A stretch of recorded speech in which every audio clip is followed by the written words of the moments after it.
Setelah mengikuti Ernest Boyer dari kejauhan, Emlyn White perlahan-lahan meninggalkan pikirannya. Dia melirik ke daerah di luar beranda saat hujan mulai turun. Dia tidak bisa membantu tetapi berpikir, bagaimana saya harus menghukum Ernest? Meskipun dia melakukannya karena dia kemungkinan mengikuti perintah atau isyarat, itu masih tercela. Adapun Lord Nip, saat ini saya tidak memiliki kemampuan. Tapi tunggu, begitu aku menjadi markis atau duke, aku pasti akan membuatnya membayar harganya. Miss Magician telah menyelesaikan penjelajahannya di puri kuno yang ditinggalkan. Saya tidak yakin apakah Lord Nip mengirim Sanguin untuk memantau area. Dari nada suaranya, deskripsi, dan umpan balik yang diberikan oleh Mel. Full. Mungkin tidak ada monitor. Mungkinkah Lord Nip tidak mengirim Sanguin ke sekitar kastil kuno? Tapi apa gunanya tes seperti itu? Atau mungkinkah mereka melewatkannya karena beberapa masalah? Di tengah pemikirannya, Emlyn White merasa bahwa dia perlu meminta seseorang untuk mendiskusikan masalah menghukum Ernest Boyer. Dia sangat kurang dalam pengalaman seperti itu. Tanpa sadar, kandidat pilihan pertama yang datang kepadanya adalah The Hangman. Anggota senior Tarot Club ini terbukti sangat berpengalaman dalam berbagai hal. Dia luar biasa andal dan tidak pernah membuat anggota lain kecewa. Setelah ragu-ragu selama beberapa detik, Emlyn menjatuhkan pilihan ini. Ini karena masalah ini melibatkan uji internal Sanguin. Untuk berkonsultasi dengan anggota Tarot Club sebelum dia mendapatkan jawaban merusak kebanggaan dan citra keseluruhan Sanguin. Dengan alasan yang sama, ia melenyapkan dunia sebagai pilihan. Tentu saja, dia yakin dia bisa menebak saran yang akan diberikan dunia, bunuh dia. Tidak perlu sejauh itu, Emlyn bergumam dalam hati. Ketika ia membuntuti Ernest Boyer tanpa tujuan, ia mulai memperluas kandidat ke dunia nyata. Kemudian, dia menyadari dia tidak memiliki siapapun untuk dipilih. Dia hampir tidak memiliki teman. Menghilangkan orang tuanya yang juga Sanguin, ia hanya memiliki 2 atau 3 orang dalam pikiran. Mereka adalah Pastor Utravsky dari Harvest Church dan detektif Sherlock Moriarty, yang memiliki latar belakang yang misterius dan banyak cara yang dapat dia gunakan. Sherlock belum kembali setelah meninggalkan Backlund. Aku hanya bisa mencari Bapak Utravsky besok. Tapi aku tidak bisa langsung. Emlyn dengan cepat mengambil keputusan. Dia berjalan melewati Ernest Boyer, yang memasuki sebuah toko arloji, dan menuju ke ujung beranda di mana ada beberapa kereta sewaan. Masuk ke kereta, dia merasakan roda berputar. Dia dengan santai melirik keluar jendela dan melihat lebih banyak tetesan hujan menghantam kaca, menggambar jalan setapak yang melesat ke bawah. Dalam pandangannya yang kabur, gerbong melaju melewati. Audrey mengalihkan pandangannya dari pemandangan hujan di luar gerbong dan melirik pelayan wanita itu, Annie, sebelum berkomunikasi dengan Susie tanpa suara. Sorot matanya, ekspresinya, dan bahasa tubuhnya yang tidak jelas berkata, kami hampir pulang. Saya sedikit gugup. Di tanah, Susie menggelengkan ekornya, mengangkat cakarnya, dan menyesuaikan kacamata berbingkai emas yang tergantung di lehernya. Bersama dengan perubahan warna tubuh eternya dan tubuh hati dan pikiran, dia mengekspresikan diri. Jangan khawatir, bahwa Nyonya Escalante, yang adalah seorang psikiater di permukaan, hanyalah seorang telepati. Dia tidak akan bisa melihat kebohonganmu. Audrey mengangguk dengan lembut dan memperhatikan gerbongnya memasuki villa mewah keluarga Hall dan berhenti di depan serambi terlindung. Sejak bergabung dengan Lone Charity Bursary Foundation, dia mulai menghabiskan lebih sedikit waktu di rumah. Dia awalnya berencana bertemu Mbak Escalante dari alkemis di 22 Pelpes Street di Northborough, tetapi karena Mel, Dwayne dan Tess telah pergi ke benua selatan dan tidak berada di yayasan. Tidak perlu untuk itu. Dalam penelitian yang disebutnya sendiri, Audrey bertemu dengan Nyonya Escalante Oseleka yang memiliki rambut hitam mencapai pinggang dan wajah bayi. Saya harus meminta maaf. Saya sibuk bertemu dengan teman-teman setelah kembali ke Backlund. Bergabungnya saya berikutnya dengan Yayasan Lone Charity Bursari telah menunda pertemuan saya dengan Anda sampai hari ini. Setelah meninggalkan Susie di luar, Audrey membungkuk dengan elegan untuk mengekspresikan sikapnya. Sebenarnya, ini disengaja. Dengan menyeret keluar pertemuan mereka selama sekitar 1 bulan, pencernaannya tentang ramuan psikiater dan kemajuan menjadi hipnotis menjadi agak masuk akal. Itu adalah kemajuan yang diharapkan dari seorang jenius dan tidak ada yang lain. Escalante membalas salam tanpa banyak berpikir. Saya mendengar bahwa Anda sibuk dengan anak-anak yang menginginkan pengetahuan. Kebaikanmu lebih mempesona daripada berlian. Petik 2. Ketika Audrey menyuruhnya duduk, dia berjalan ke kursi tunggal dan dengan tegas mengakui. Anak-anak itu berada dalam situasi yang belum pernah saya lihat sebelumnya. Seringkali ada suara dalam diri saya yang mendesak saya untuk melakukan sesuatu. Nyonya Escalante, jika Anda bebas, Anda dapat bergabung dengan saya dan staf Yayasan Bursari Lone Charity untuk pergi mengunjungi berbagai sekolah. Di sana, Anda akan melihat apa yang dialami sebagian besar anak-anak di dunia. Petik 2.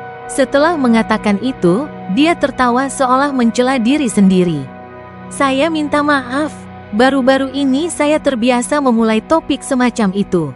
Itu karena saya berharap lebih banyak bangsawan dan orang kaya untuk melibatkan diri dalam amal seperti itu. Saya berharap mereka dapat menyumbang lebih banyak untuk membantu lebih banyak anak. Petik 2. Setelah mendengar Audrey, Escalante menjawab dengan agak tidak nyaman, saya akan melakukannya. Saya juga akan menyumbangkan sejumlah uang kepada Lone Charity Bursari Foundation. Petik 2. Tidak, aku tidak memaksamu untuk menyumbang. Ini harus menjadi tindakan yang berasal dari hati, dan sesuatu yang sukarela. Saya hanya berharap Anda melihatnya dan kemudian memberitahu orang-orang di sekitar Anda tentang nasib anak-anak ini dan kemungkinan masa depan mereka. Ini termasuk anggota alkemis psikologi. Audrey menggelengkan kepalanya, menolak saran Escalante. Baca bab selanjutnya di vipnovel.com kami. Baik, Escalante pertama-tama mengangguk setuju sebelum merasa bahwa ada sesuatu yang konyol dalam masalah ini. Motif sejati Miss Audrey adalah meminta sumbangan dari alkemis psikologi. Tapi ini adalah rahasia, organisasi bawah tanah yang luar biasa. Ini tidak berbeda dengan meminta sumbangan dari Aurora Order. Audrey tidak melanjutkan mendiskusikan hal-hal yang berkaitan dengan Lone Charity Bursari Foundation. Sebagai gantinya, dia berkata, Nyonya Escalante, saya memiliki sesuatu yang ingin saya beritahu. Apa itu? Escalante membaca keseriusan, kegembiraan, dan kebanggaan dari tindakan dan emosinya. Audrey tersenyum dan berkata, aku sudah menjadi penghipnotis. Pada saat itu, Escalante curiga bahwa Audrey telah menghipnotisnya. Meskipun dia tahu bahwa Audrey telah mendapatkan formula ramuan hipnotis sebelumnya, berapa lama itu? Kau harus bisa memastikan bahwa aku tidak berbohong, kata Audrey sambil tersenyum. Baru pada saat itulah, Escalante tersadar ketika dia bertanya dengan terkejut dan ragu, kamu sepertinya memiliki pertemuan yang luar biasa. Ini memiliki keberanian untuk memanfaatkan masalah, kata Audrey hal-hal yang tidak bisa lebih benar. Escalante mengerutkan kening dan berkata dengan ragu-ragu, kamu menginginkan formula ramuan sekuens 5? Iya, apa yang harus saya lakukan? Atau berapa harga yang harus dibayar? Audrey tidak menyembunyikan motifnya. Escalante menatap wanita cantik, berambut pirang, dan bermata hijau di depannya dan berunding. Ini bukan sesuatu yang terserah saya untuk memutuskan. Saya akan melaporkannya dan mencoba mengatur agar Anda bertemu dengan Hilbert dan Stephen. Petik 2. Dia merujuk pada desainer perhiasan iklan psikolog, Hilbert Alucard, dan pedagang furnitur, Stephen Humphreys. Jelas, dalam kelompok ini anggota psikologi alkemis, Escalante berada di posisi bawahan. Audrey tidak terkejut dengan reaksi Escalante, tetapi ini tidak berarti bahwa penanganan masalahnya bukan tanpa masalah. A Sequence 6 Beyonder yang memiliki keinginan untuk maju adalah seseorang yang sangat penting untuk dilampirkan dalam organisasi rahasia manapun. Ini bahkan terjadi dengan gereja-gereja ortodoks. Mereka adalah orang-orang yang memenuhi syarat untuk bertemu dengan anggota berpangkat tinggi secara langsung. Ini juga berarti bahwa, setelah maju ke hipnotis, Audrey sudah menjadi elit di anggota menengah dari alkemis-alkemis. Tujuan selanjutnya adalah menjadi anggota kuasi berpangkat tinggi. Orang yang dia butuhkan untuk bertemu adalah seorang anggota dewan dari Dewan Alkemis Psikologi, dan bukan Hilbert atau Stephen. Ketika pikirannya melintas di benaknya, Audrey dengan sengaja menunjukkan beberapa ketidaksenangannya. Escalante benar-benar memperhatikan hal ini dan dengan tergesa-gesa menjelaskan, bertemu Hilbert dan Stephen adalah untuk mengkonfirmasi kondisi Anda sebelum seorang anggota dewan bertemu Anda. Faktanya, dengan levelmu saat ini, kamu harus memimpin tim dan merekrut anggota baru. Tetapi dengan identitas, status, dan lingkungan sehari-hari Anda, kami telah membatalkan rencana itu, khawatir rencana itu akan memengaruhi kehidupan normal Anda sehari-hari. Petik 2. Anggota Dewan. Aku ingin tahu berapa banyak anggota dewan dari alkemis psikologi yang ada di Backlund. Mungkinkah itu konsultan keluarga kerajaan, Hevin Rambis?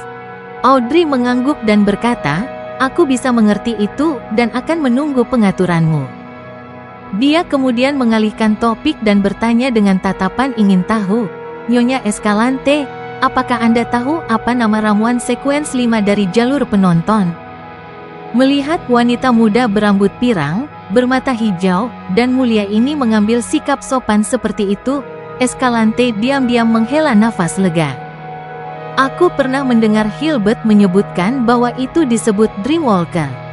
Dreamwalker, ini agak berbeda dari yang saya bayangkan.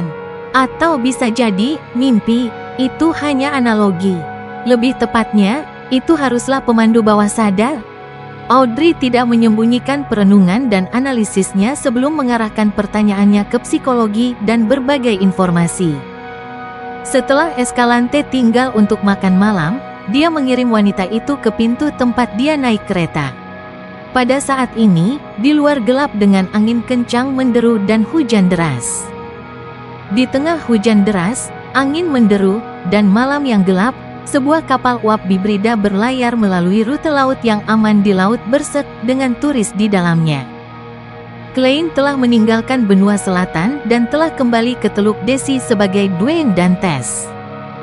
Di tengah kapal yang bergetar, tiba-tiba dia bangun, bangkit dari tempat tidur, dan menuju ke jendela ruang tamu kelas 1 miliknya untuk melihat keluar.